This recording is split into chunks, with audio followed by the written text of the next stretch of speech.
معیشت کا پہیہ جام کرنے کا نعرہ لگانے والوں کے دعوے دھرے کے دھرے رہ گئے۔ پاکستان معاشی استحکام کے بعد معاشی ترقی کی راہ پر گامزن ہو چکا۔ وزیر اعظم شہباز شریف کی ترسیلات زر میں اضافے پر قوم کو مبارکباد۔ کہا دسمبر 2023 سے دسمبر 2024 تک ترسیلات زر میں 29.3% کا اضافہ ہوا۔ ریکارڈ ترسیلات زر پاکستانیوں کے ملک و قوم کی ترقی میں کردار ادا کرنے کے آہنی عزم کی سند ہے۔ حکومت پاکستان ملک کی ترقی اور عوامی فلاح و بہبود کے لیے پرعزم ہے۔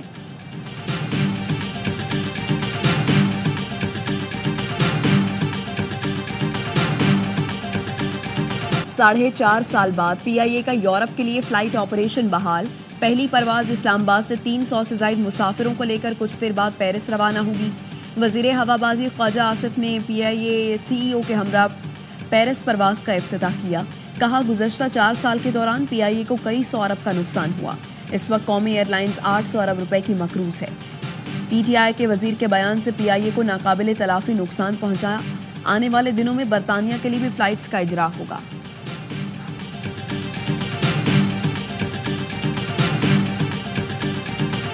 9 مئی کیسز میں ساری دفعات انسداد دہشت گردی ایکٹ کی تھیں، پھر ان دفعات پر فوجی ٹرائل کیسے ہوا؟ تعزیرات پاکستان اے ٹی اے کے تحت مقدمات پر کارروائی فوجی عدالت کیسے کر سکتی ہے؟ کیا فوجی عدالتوں نے ٹرائل ان ایف آئی آرز میں کیا جو تھانوں میں درج تھی؟ جو 3 ایف آئی آرز کی کاپی دی گئی ان میں آفیشل سیکرٹ ایکٹ کی دفعات نہیں۔ جسٹس مسرت ہلالی کے سیولنس کے ملٹری ٹرائل کیس کی سماعت میں ریمارکس۔ وزارت دفاع کے وکیل خواجہ حارث نے بتایا ہر دہشت گرد پر آرمی ایکٹ کا اطلاق نہیں ہوتا۔ آرمی ایکٹ صرف ان پر لاگو ہوتا ہے جو آفیشل سیکرٹ ایکٹ کی خلاف ورزی کرے۔ سپریم کورٹ میں سماعت پیر تک ملتوی۔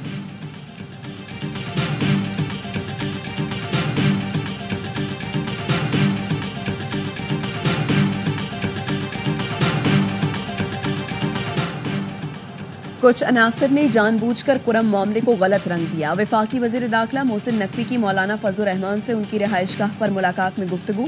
محسن نقوی نے کہا کرم میں قیام امن کے لیے تمام سٹیک ہولڈرز کو اعتماد میں لیا ہے۔ صورتحال کی بہتری کے لیے گرینڈ جرگے کی مخلصانہ کوششوں کو سراہتے ہیں۔ ضلع کرم کے لیے اشیاء خورنوش کا دوسرا قافلہ روانگی کے لیے تیار۔ آٹا، چینی، دالوں، گیس سلنڈر، چولہوں سے لدے 35 ٹرکوں کی سیکیورٹی کے لیے خصوصی انتظامات کیے گئے ہیں۔ ضلع انتظامیہ کے مطابق ہیلی کاپٹر کے ذریعے قافلے کی فضائی نگرانی بھی کی جائے گی۔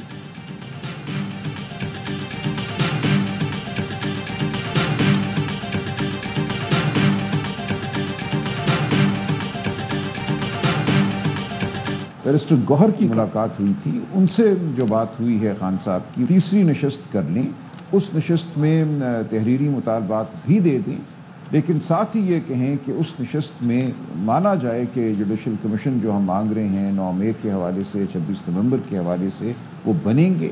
اگر ایسا نہیں ہوتا تو پھر ہم چوتھی نشست نہیں کریں گے۔ تیسری نشست کے لیے تیار ہیں، پیغام بھیج دیا لیکن حکومت کی طرف سے کوئی جواب نہیں آیا۔ کمیٹی رکن سلمان اکرم راجہ کا کہنا ہے بانی سے کھلے ماحول میں ملاقات کے بجائے اسی کمرے میں ملاقات کرانے کی درخواست کی، اس کا بھی کوئی جواب نہیں آیا۔ ایک طبقہ چاہتا ہے مذاکرات آگے بڑھیں، خواجہ آصف اس طبقے میں شامل نہیں۔ ایک سوال پر سلمان اکرم راجہ بولے شیر افضل مروت کی بات کو پارٹی کا موقف نہیں سمجھتا، ہم 4-5 لوگ ہی بانی اور پارٹی کی بات کا استحقاق رکھتے ہیں۔ شیر افضل مروت نے سلمان اکرم راجہ کو اجنبی قرار دے دیا۔ پوچھا سلمان اکرم راجہ کا پی ٹی آئی سے کیا تعلق؟ بیرسٹر گوہر سے پوچھے سلمان اکرم راجہ کیسے سیکرٹری جنرل ہو گئے؟ پارٹی آئین کے مطابق الیکشن میں منتخب ہی جنرل سیکرٹری ہو سکتا ہے۔ بانی پی ٹی آئی سے بات کروں گا اور سلمان اکرم کی ساری بات بتاؤں گا۔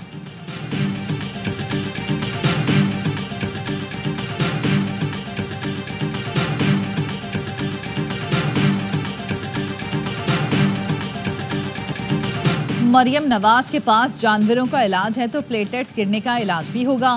پی ٹی آئی رہنما مہر بانو قریشی کا وزیر اعلیٰ پنجاب کے بیان پر رد عمل۔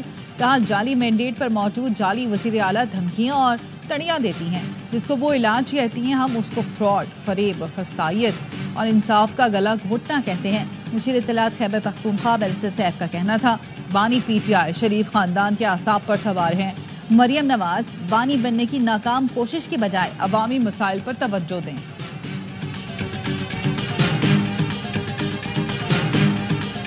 جو ڈیمانڈز ہم نے سامنے رکھی ہیں وہ ہیں جو سیاسی قیدی ہیں ان کی رہائی اور 2 کمیشنز کا قیام. یہ ایک ایگزیکٹو آرڈر کے تحت ہو سکتا ہے. ایک سگنیچر کی ضرورت ہے chief executive of the country. سیاسی قیدیوں کی رہائی اور کمیشن کا قیام ایگزیکٹو آرڈر سے بھی ممکن ہے. ایگزیکٹو آرڈر جاری کرنے کا اختیار وزیر اعظم کے پاس ہوتا ہے. پی ٹی آئی رہنما رؤف حسن کہتے ہیں مذاکرات کی تیسری نشست کے لیے تیار ہیں. تحریری مطالبات بھی تیار ہیں. مطالبات ریاستی قیدیوں کی رہائی اور جوڈیشل کمیشن ہے.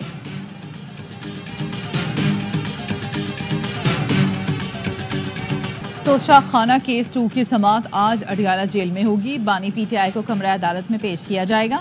بشرا بی بی بھی پیش ہوں گی. عدالت نے بیانات ریکارڈ کرانے کے لیے آج مزید گواہوں کو طلب کر رکھا ہے.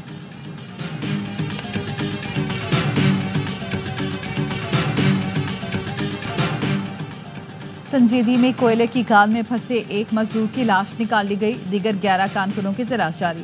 بلوچستان کے علاقے سنجیدی میں کوئلے کی کان میں گیس بھرنے سے گزشتہ روز دھماکہ ہوا تھا. پی ڈی ایم اے اور مائنس ڈپارٹمنٹ کی ٹیمیں ملبہ ہٹانے میں مصروف. حکام کا کہنا ہے کان کن تقریباً 4200 فٹ کی گہرائی میں موجود ہیں. دھماکے سے کان کا راستہ بند ہو چکا تھا. کئی گھنٹوں کے بعد راستہ جزوی بحال کیا گیا.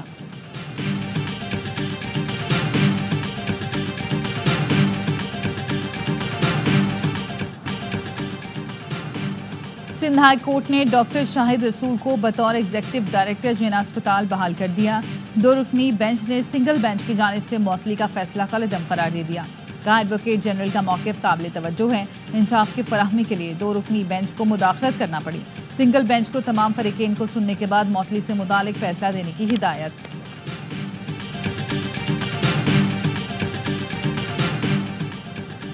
چیف جسٹس اسلام آباد ہائی کورٹ نے ڈسٹرکٹ اینڈ سیشن کورٹ میں ویب سائٹ اور سینٹرل لائبریری کا افتتاح کر دیا.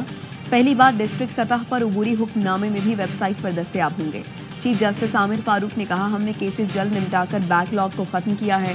تاریخ میں پہلی بار ایک سال میں 1,19,000 کیسز نمٹائے گئے. 2023 میں ضلع عدالتوں نے 82,000 کیسز نمٹائے تھے.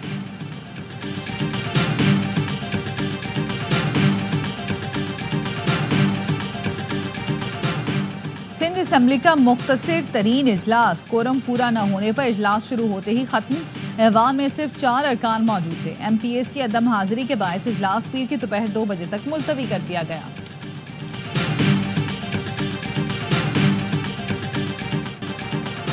اسرائیل نے غزہ پر قیامت ڈھا دی. 10 روز میں 500 فلسطینیوں کی جان لے لی. شمالی، وسطی اور جنوبی غزہ میں وحشیانہ بمباری.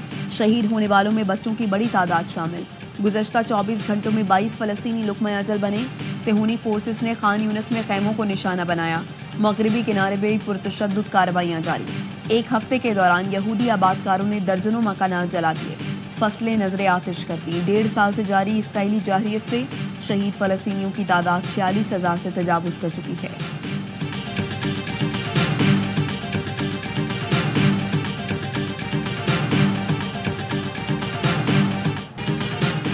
چھبیس نومبر احتجاج کیس میں 77 ملزمان کی درخواست ضمانت منظور.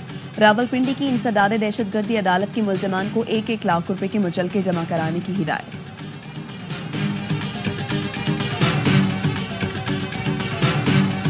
کراچی کے شہید ملت روڈ پر تیز رفتار کار کی ٹکر سے گرنے والے موٹر سائیکل سواروں کو ٹینکر نے کچل دیا. 2 افراد جان بحق، تیسرا زخمی. حادثے کے بعد مسلح افراد نے ٹینکر کو آگ لگا دی. پولیس نے ٹینکر ڈرائیور کو حراست میں لے لیا. گورنر سندھ کا شہید ملت روڈ پر ٹینکر سے 2 نوجوانوں کی ہلاکت پر اظہار تشویش. آئی جی سندھ سے رپورٹ طلب کر لی. 10 روز کے دوران ٹریفک حادثات میں 22 افراد جان بحق ہو چکے ہیں.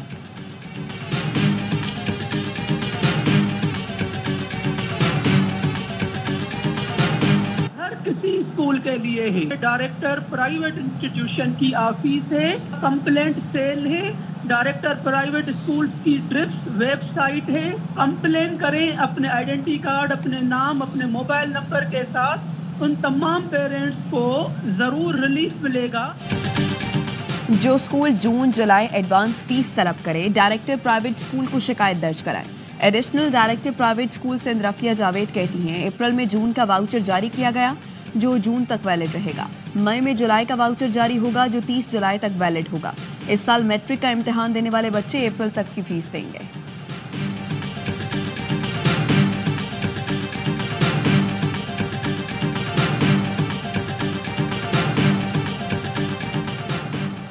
لاہور میں 9ویں جماعت کی طالبہ سے مبینہ زیادتی، تفتیشی افسر کے مطابق ملزم افتخار نے لڑکی سے نکاح تک کا دعویٰ کیا۔ لڑکی طبی معائنے کے لیے حراست میں ہے۔ ملزم افتخار نے لڑکی کی رہائی کے لیے عدالت سے رجوع کر لیا۔ بیان قلمبند کرانے کے لیے پولیس طالبہ کو آج عدالت پیش کرے گی۔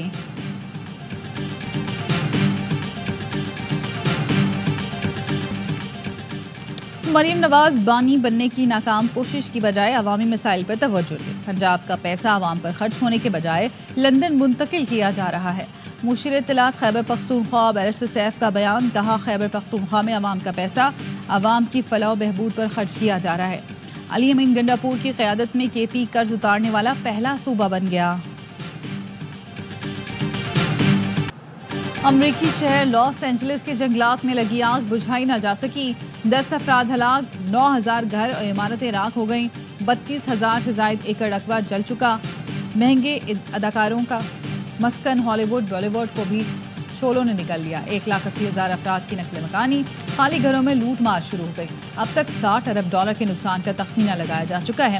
صدر جو بائیڈن نے آئندہ 6 ماہ تک متاثرین کے 100% اخراجات اٹھانے کا اعلان کر دیا۔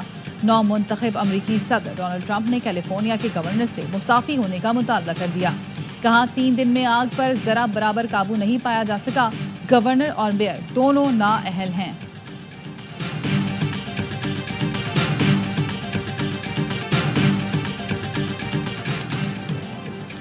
اور پی سی بی نے 2024 کے ہال آف فیم کرکٹرز کا اعلان کر دیا۔ مشتاق احمد، انضمام الحق، سعید انور اور مصباح الحق شامل۔ اس مرتبہ ہال آف فیم میں چاروں آئیکنز کو ووٹنگ کے ذریعے شامل کیا گیا۔